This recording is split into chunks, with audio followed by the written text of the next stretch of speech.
recebeu uma promessa. Imagina que quando eu entendi isso, começou a abrir a minha cabeça para muita coisa. Existiam promessas sobre a minha vida, mas também existiam vários pontos de rejeição.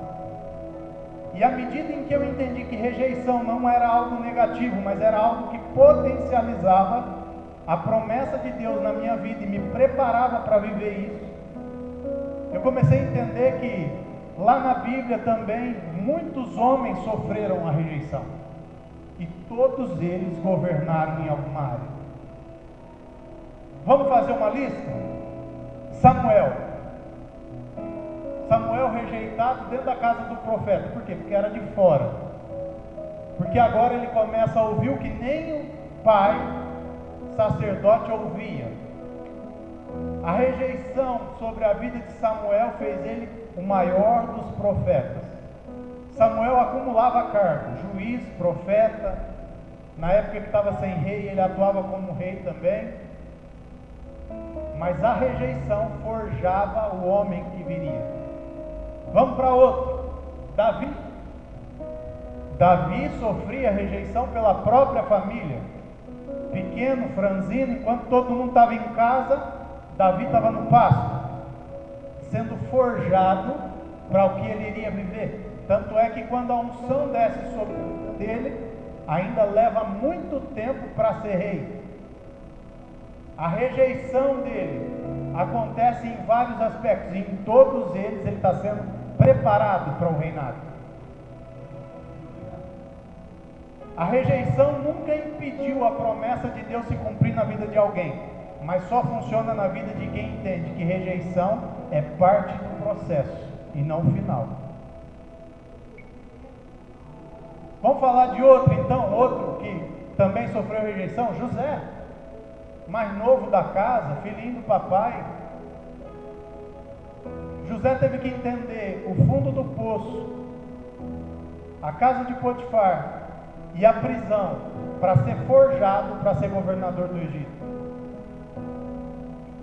Mas teve que lidar com a rejeição no processo. Então vamos fechar o pacote, vamos falar de Jesus, o mais rejeitado de todos os homens. O que fala o livro de Isaías 53:3? O livro de Isaías é o livro que anunciava Jesus. E lá em Isaías 53:3 falava o seguinte: foi desprezado e rejeitado pelos homens, um homem de dores, experimentado no sofrimento, como alguém de quem os homens escondem o rosto, foi desprezado, e nós não o tínhamos em estima. Vamos resumir, vamos colocar na nossa linguagem, para os dias de hoje. Jesus era um homem que tinha aparência de sofrido. Jesus era um homem que tinha aparência daquele homem que trabalhou debaixo do sol, pele castigada, não era bonito como os quadros pintam, não tinha o olho azul como os quadros mostram. Era um homem muito bem sucedido, sim, porque a profissão que ele herdou do pai terreno era uma profissão que dava muito dinheiro na época. Você não encontra dono de marcenaria pobre, encontra? Na época não existia marcenaria. O que existia era a profissão que Jesus herdou do pai dele, José, aqui na terra. Então Jesus era muito bem financeiramente, sustentava a casa, sustentava a mãe, os irmãos, mas era um homem de muito trabalho, muito sofrido, e que não era bonito. E quando Jesus vai falar sobre ele mesmo, lá em Marcos 8:31, você vai achar o seguinte relato: então ele começou a ensinar-lhes que era necessário que o Filho do Homem sofresse muitas coisas, e aqui, que fosse rejeitado pelos líderes, grava bem isso, pelos líderes religiosos, pelos chefes dos sacerdotes e pelos mestres da lei, fosse morto e 3 dias depois ressuscitasse. Jesus, diferente do que muitas vezes a gente pensa, Jesus não chegou e já tudo aconteceu. Jesus sofreu com rejeição durante 30 anos. para ser forjado para um ministério de 3 anos. Às vezes a gente pensa que não, mas naquela época, quando você perdia o pai, e você tinha que ser agora o homem da família, mas você não tinha idade para isso pesava. Não pense que era diferente, não. E muitas vezes a gente sofre uma rejeição desse tamaninho, e a gente acha que é o fim do mundo. Ai, fulano não olhou para mim. Ai, fulano não gosta de mim. Ai, fulano, fica me olhando torto. Deixa eu te falar uma coisa, tem coisa muito mais importante. Ver. Tem coisa muito mais importante para você entender a respeito da rejeição. Você está falando isso, Martinelli, porque você nunca soube o que era ser rejeitado. Deixa eu te explicar uma coisa. Eu quando cheguei em Pouso Alegre, eu cheguei me sentindo o rei da cocada preta. Cheguei me achando bam. E precisei da dona Georgina me colocar no meu lugar. E ela fez isso com muito carinho e muita dureza, como era da época do feitio dela. Mas me ensinou que antes de ser visto, eu precisava servir. Quando eu cheguei aqui, eu não fui, um artista, um cara diferente, não. Passei pelos mesmos lugares que todo mundo. Tive que aprender a arrumar cadeira, tive que aprender a arrumar igreja, tive que subir em andaime, tive que mexer em parte elétrica debaixo desse altar, tive que ajudar nas festas da igreja, tive que fazer tudo que todo mundo fazia e nunca foi diferente. Nunca existiu privilégio para ninguém, inclusive para os filhos, né? Às vezes eu chegava aqui, estava o André suado aqui, enfiado aqui debaixo, e todo mundo fazia as mesmas coisas. Mas quando foi que você sentiu rejeição, Martinelli? Quando eu passei por um problema de saúde, ainda congregando aqui. Eu sempre fui muito vaidoso, muito preocupado com o que as pessoas iam ver. E esse processo de doença na minha saúde me deixou amarelinho. Era até feio de ver. E aí quando eu ia trabalhar, eu insistia para ir trabalhar, escondia o atestado para ir trabalhar. E chegava para o trabalho, as pessoas corriam de mim. Eu sentava numa mesa de 30 pessoas para almoçar, e as pessoas levantavam e trocavam de mesa, ou saíam e iam embora. As pessoas tinham medo da minha aparência. Eu sentia a rejeição das pessoas porque o único lugar que as pessoas não corriam de mim era aqui na igreja. Era o único lugar que eu ainda recebia abraço. Era o único lugar onde eu vinha, as pessoas olhavam para mim e não em mim.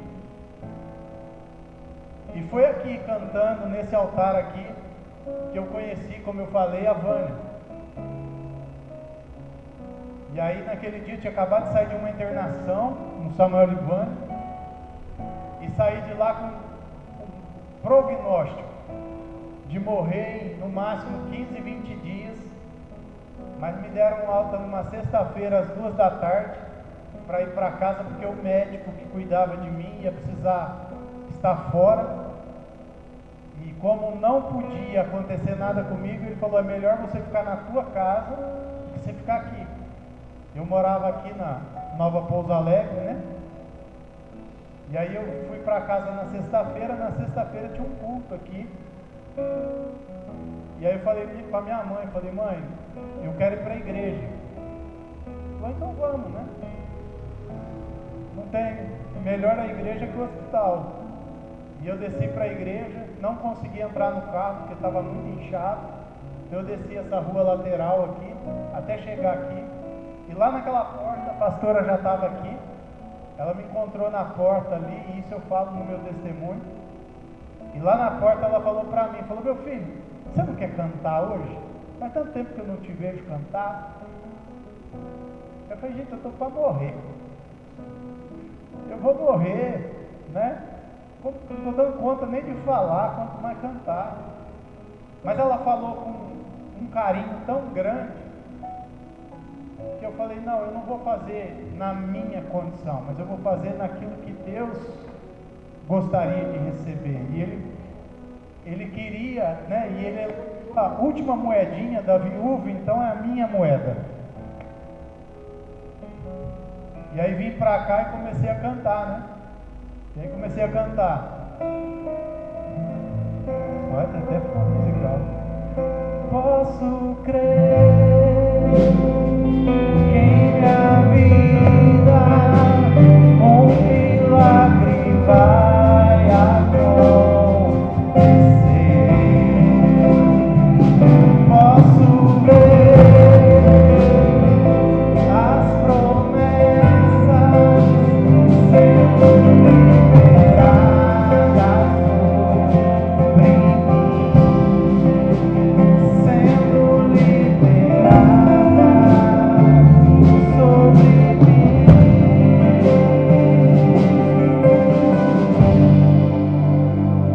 E aí quando eu estou aqui, barriga inchada, amarelo, febril, tendo hemorragias, aqui em cima já não tinha, estava só o chassi do grito. Aí eu aqui cantando e falando com Deus, e Deus falava para mim assim: hoje você pode pedir. Ao invés de eu fazer um pedido, né, para Deus me curar, para resolver aquela situação, eu esqueci da doença, porque a doença era o que menos importava naquele momento. A minha maior preocupação era morrer solteiro. Eu queria de verdade, era uma viúva para chorar no enterro. E aí eu falei com Deus, Deus, me dá uma esposa, né? Nesse dia a Vânia entrou, bem nessa hora. E aí quando a Vânia está entrando, estou eu cantando. Hoje o meu milagre vai chegar.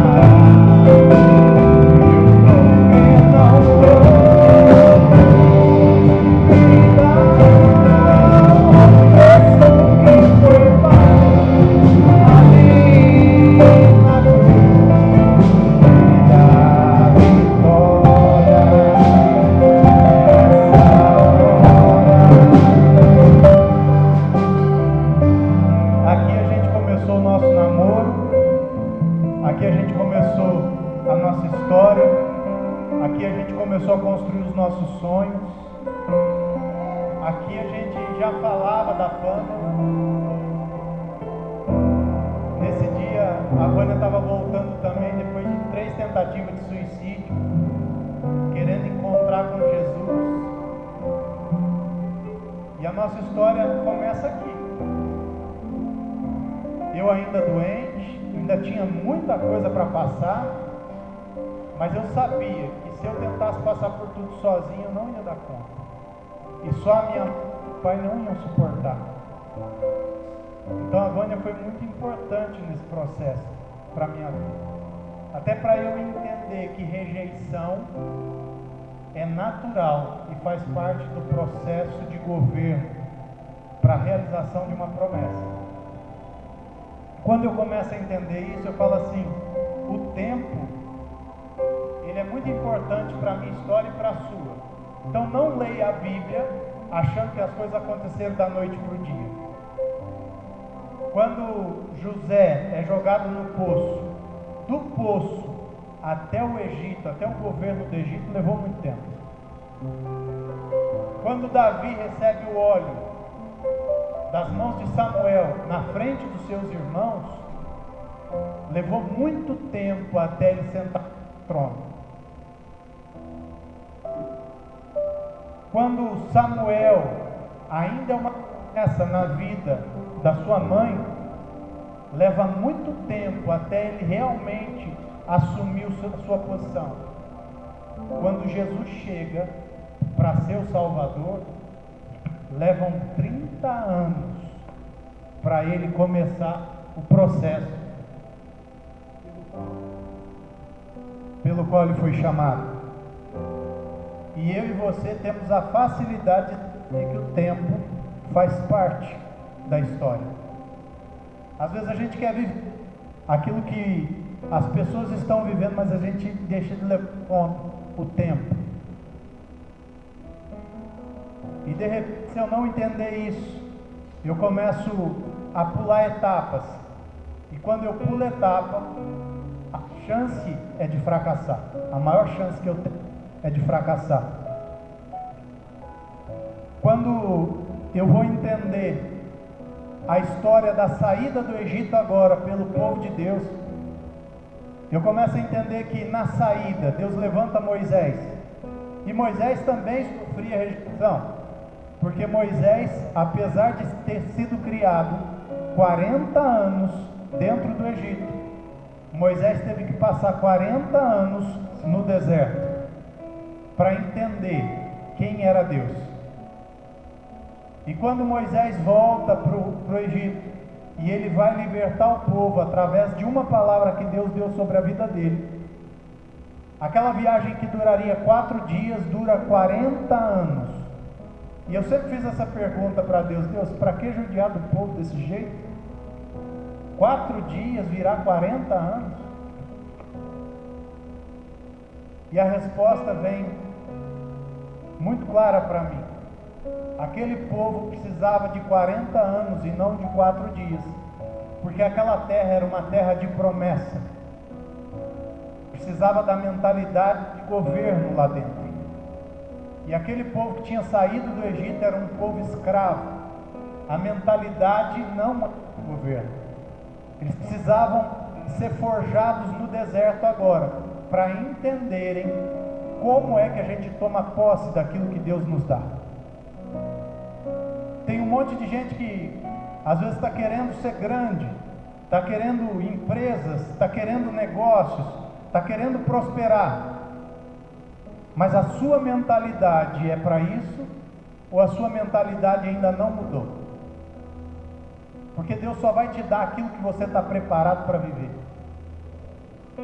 Eu demorei muitos anos porque na minha cabeça, eu fui criado entendendo que eu precisava ser pobre para herdar o céu. E descobri na caminhada que eu não preciso ser pobre para herdar o céu. Que eu posso ser muito próspero aqui e ainda assim herdar o céu. Eu descobri que eu posso desfrutar do melhor da terra e ainda assim herdar um céu com ruas de ouro, muro de pedras preciosas. Que eu não preciso viver uma vida limitada aqui. A minha mentalidade começou a mudar e as coisas começaram a mudar. Quando a minha cabeça começa a mudar, as coisas começam a chegar. E é por isso que aquele povo ficou 40 anos no deserto. 40 anos sendo preparado, uma nova mentalidade para governar sobre a terra prometida. Quando eu começo a entender, Deus já tinha falado de uma terra que os cachos de uva eram do tamanho de uma pessoa. Mas quando é mandado 12 espias, um de cada tribo, esses homens chegam na terra e 10 voltam com perspectiva, com o olhar de quem não estava pronto para governar. 10 deles voltaram: não, lá tem fruta sim, tem isso, tem aquilo, mas tem gigante. Os homens são bravos, nós vamos morrer. 10, mentalidade fraca, mentalidade de quem não estava pronto para a terra da promessa. 2, só queriam saber de comer uva, estava doido para ir para lá. A coisa que eles menos viram lá foi o gigante. Porque quando você sabe o tamanho da promessa, não importa o tamanho do gigante. Quando você entende o tamanho do chamado, o tamanho do resultado, o tamanho do impacto, o tamanho do retorno, não importa quanto tempo vai levar. Você sabe para onde você está indo. Eu sou péssimo em achar lugar em Pouso Alegre. Até hoje eu só ando pelas mesmas ruas. Eu vou e volto pelas mesmas ruas. A Vânia parece que trabalhava no Correio, porque ela conhece as ruas por nome. Parece que até... quando ela anda cortando caminho para todo lado, e eu não, eu ando só pelos mesmos caminhos. Ah, mas tá trânsito aí, eu só conheço esse. Se eu for para uns bairros aqui de Pouso Alegre, eu nem volto mais.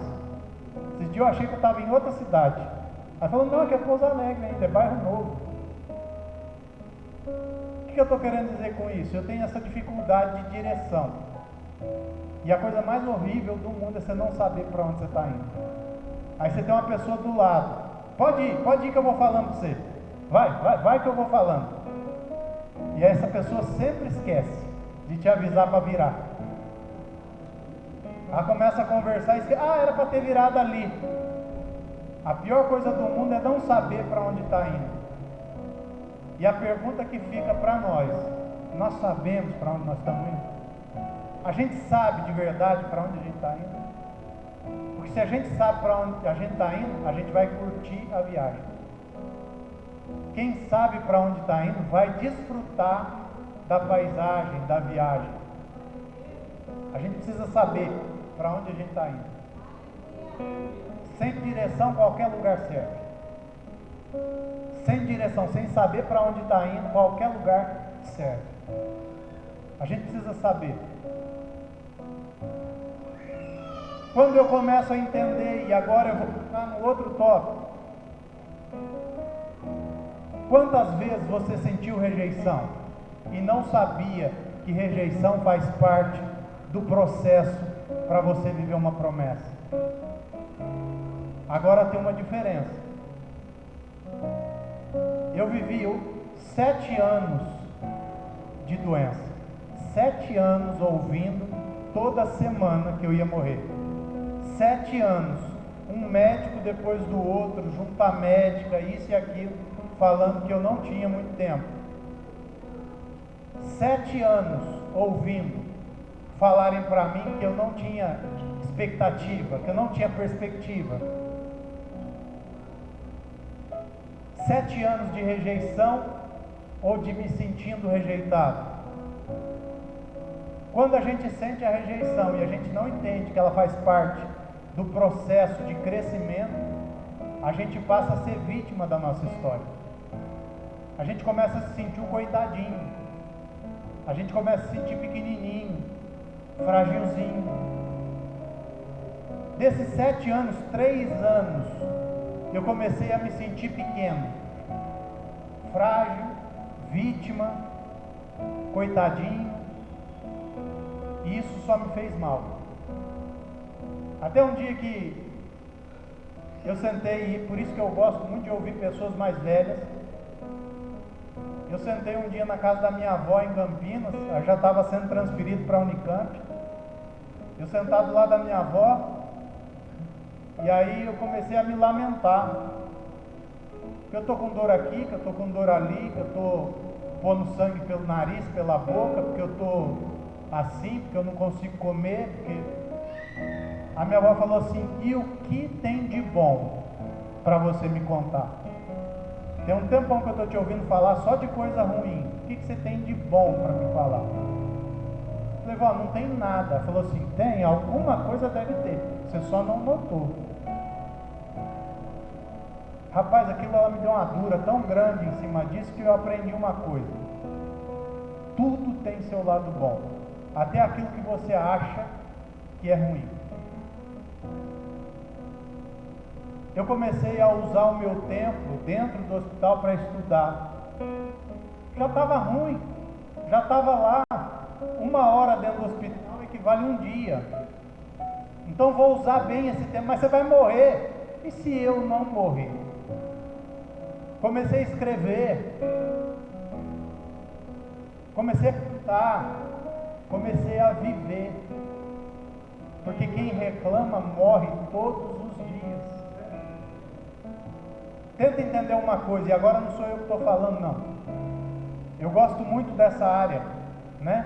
De neurociência, gosto muito de psicologia, gosto muito dessa área. E é uma das áreas que eu atuo hoje na frente empresarial. Mas uma das coisas que a neurociência vai falar?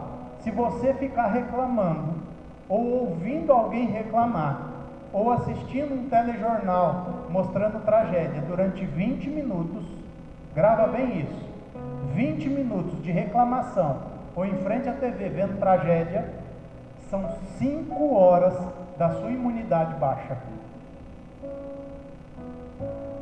5 horas suscetível a pegar mais gripe, a pegar doenças, a desenvolver câncer. 5 horas sem defesa. E quantas vezes você se pega reclamando de... Ah, tá chovendo demais. Ah, tá fazendo sol demais. Nunca nada parece estar bom. E quando você se faz vítima da própria história, você quer governar onde? Quer governar para quê? Se da tua boca só sai coisa ruim, só sai reclamação, você quer fazer bem e quer influenciar quem? 3 anos eu vivi vítima. 4 anos eu vivi dono da minha história. 4 anos, as pessoas falavam, só tem 3 dias de vida. Falavam assim, eu tenho o tempo que Deus me der. Ah, vai ter que cortar a perna, trombose grave, vai ter que amputar a perna na altura do joelho. Se Deus quiser que eu amputo e continuo fazendo o que eu faço. Ah, vai ficar sem falar, vai ficar de cadeira de roda, vai ficar... Qualquer diagnóstico, se Deus falar que sim, eu aceito. Agora, se Ele falar que não, você vai ter que me provar além dos papéis, além dos resultados de exame, porque eu não aceito. Quando eu saio do hospital de cadeira de roda, com 42 quilos, e o passo está muito bom, e eu estou com 87 quilos agora, mas com 42 quilos, vegetando em cima de uma cadeira de roda, quase me fizeram acreditar que a vida não valia a pena. Mas aqui dentro, eu continuava acreditando que Deus era quem cuidava da minha história. O meu primeiro livro, quando eu escrevo o meu primeiro livro, eu escrevo o seguinte: Nasci para morrer. É o título do livro. As pessoas falam, geralmente, né? Nossa, que título forte. É a maior verdade para todo mundo que está sentado aqui. Todo mundo aqui nasceu para morrer. Algum dia, em algum momento, vocês vão ter que morrer. O problema é que a gente faz disso um tabu, um drama. A gente não entende que isso precisa acontecer. Quando a gente não entende esse tipo de coisa, a gente passa a lutar contra a própria verdade.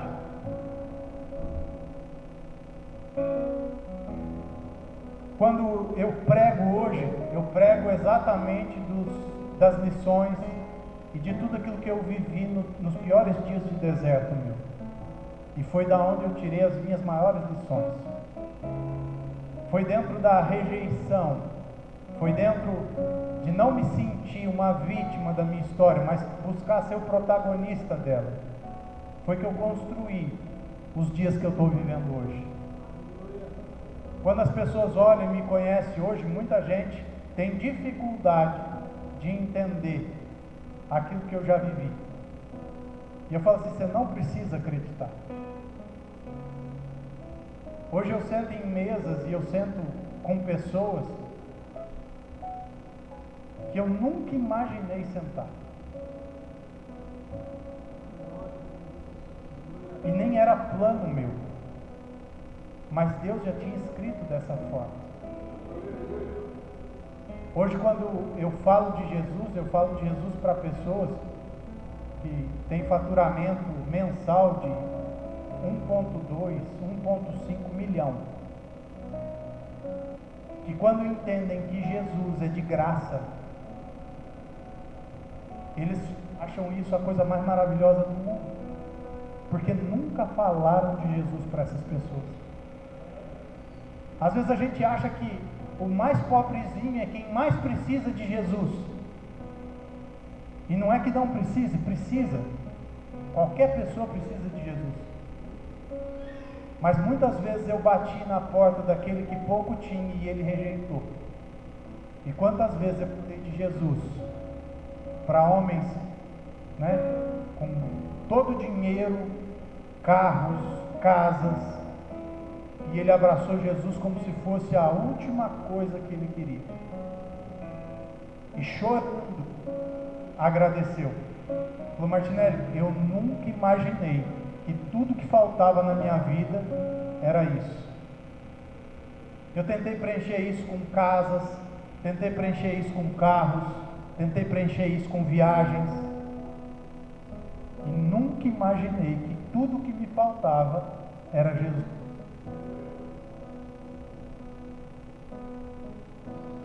Para a gente começar a fechar aqui, quando eu entendo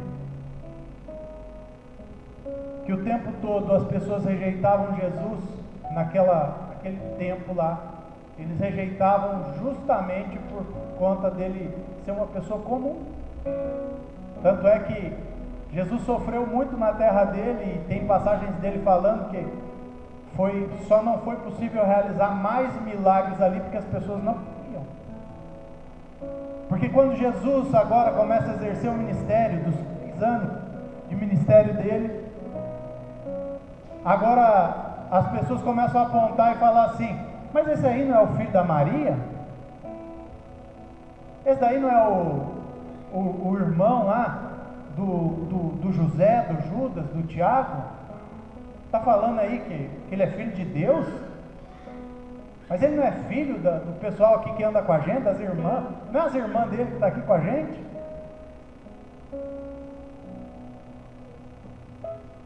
Não adianta você ter reconhecimento em lugares onde você é conhecido.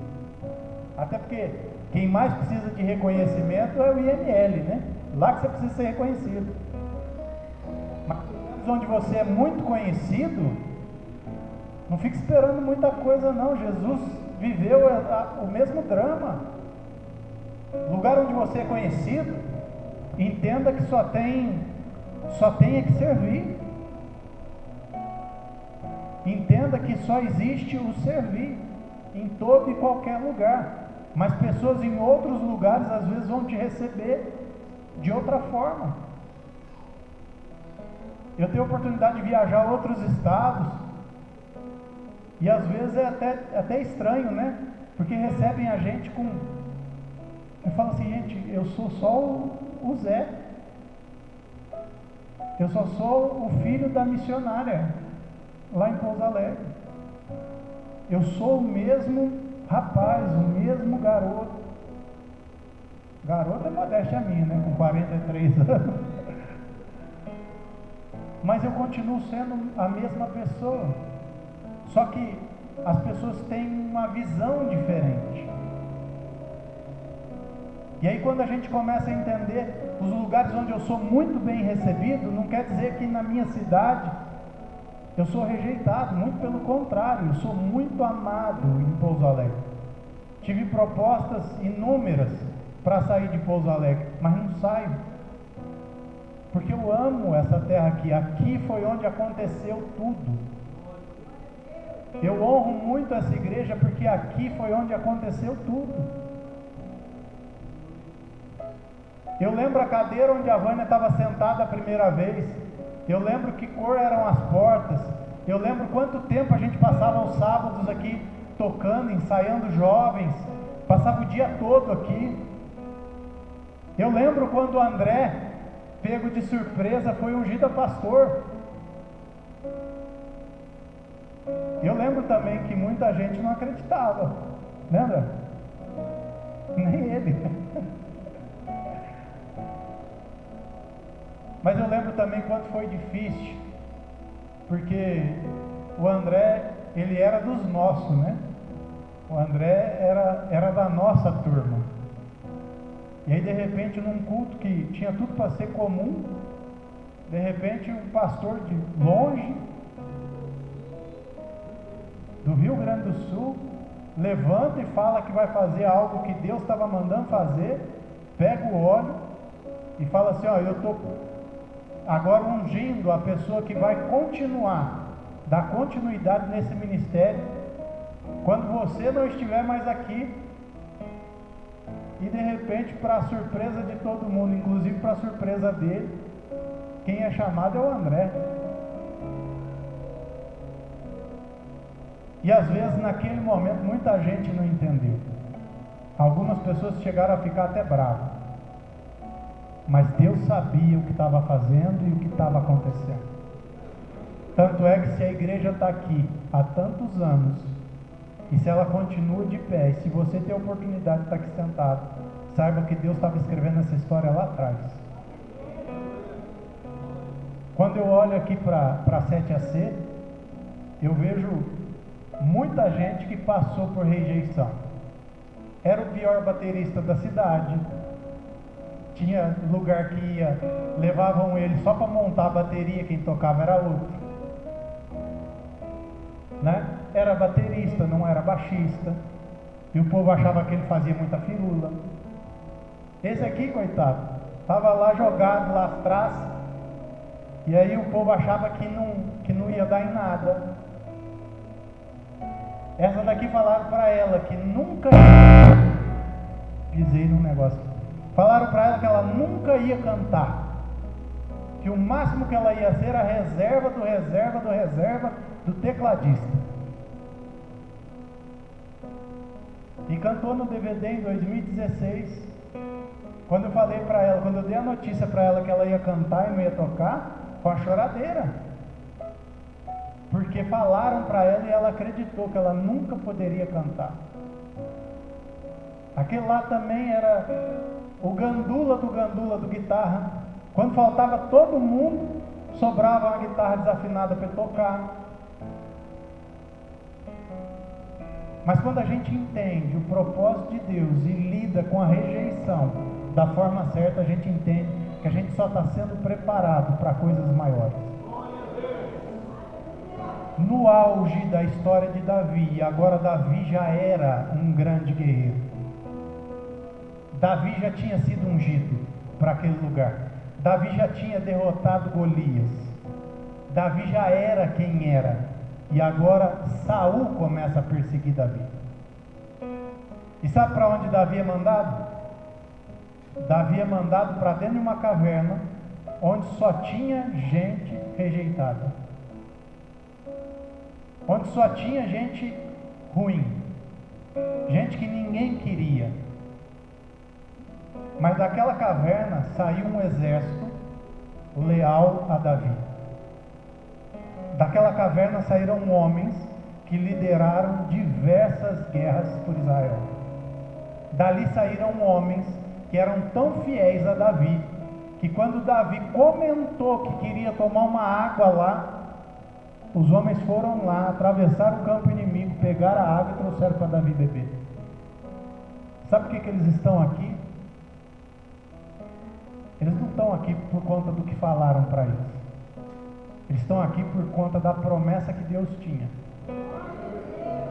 E vão continuar fazendo, e vão continuar construindo, porque eles sabem quem eles são. Às vezes a gente tem dificuldade em saber quem a gente é. A gente tem muita facilidade em olhar para as nossas marcas, para as nossas limitações, para as nossas fraquezas, para as nossas debilidades, e se esquece de quem é Deus. Todas as vezes que eu olho para mim, eu sei quem eu sou. Eu conheço as minhas fraquezas, conheço as minhas limitações. Mas é olhando para elas que eu sei quem é Deus. É olhando para todas as marcas que eu sei que Deus continua vivo e fazendo. Se coloca de pé agora, bem rapidinho.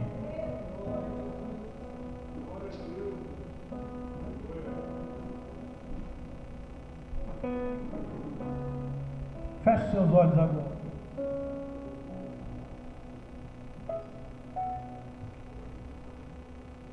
Tinha uma canção que era a trilha sonora da minha UTI.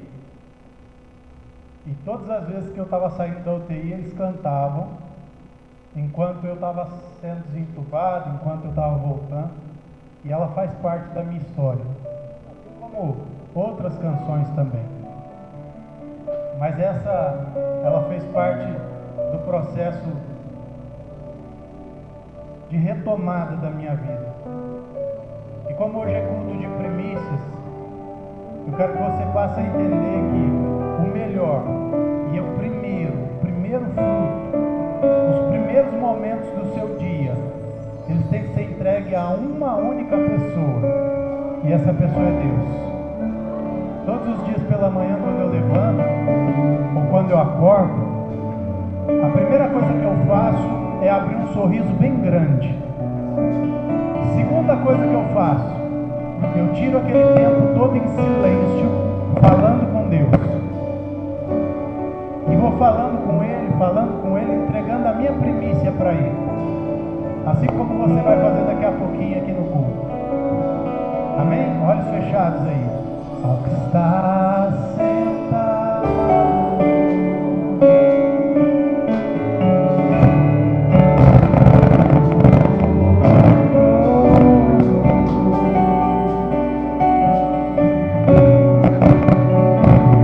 e ao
eu falo daquilo que muitas vezes eu evito que você veja, mas eu sei quem eu sou. E na verdade não é isso que comanda a minha vida, não é isso que dita o meu ritmo.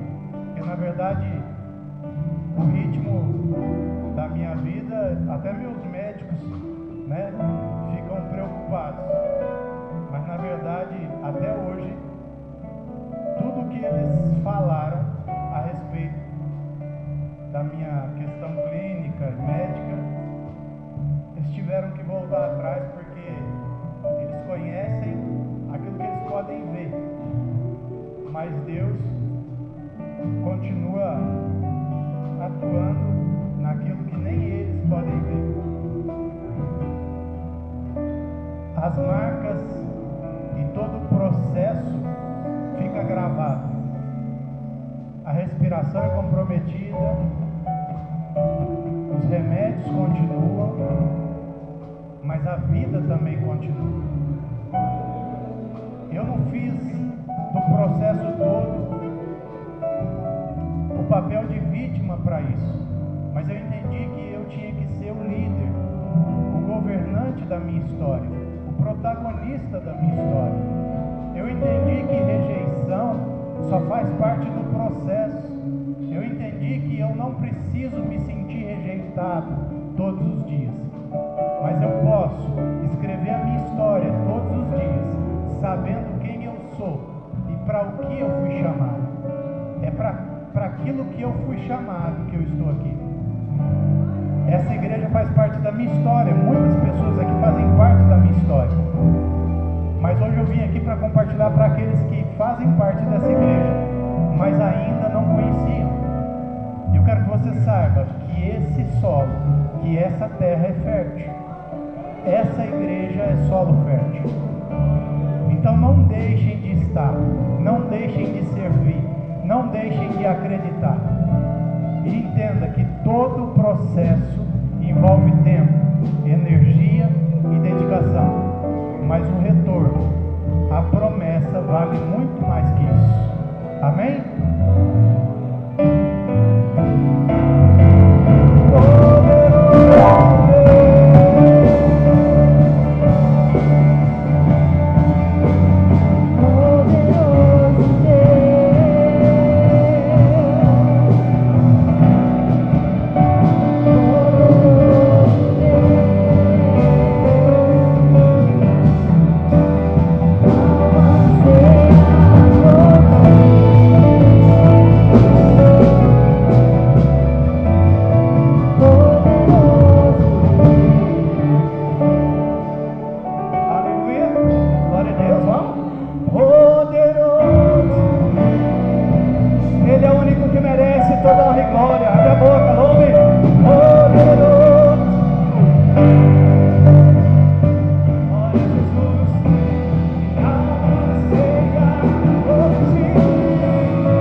Essa obra de restauração, essa obra de vitória, muitas lutas, né? E uma grande vitória, é só Deus que pode proporcionar, queridos. É como eu sempre digo aqui, nós estamos em missão. Deus mandou a gente sair de Belo Horizonte, vir aqui, Deus tirou você de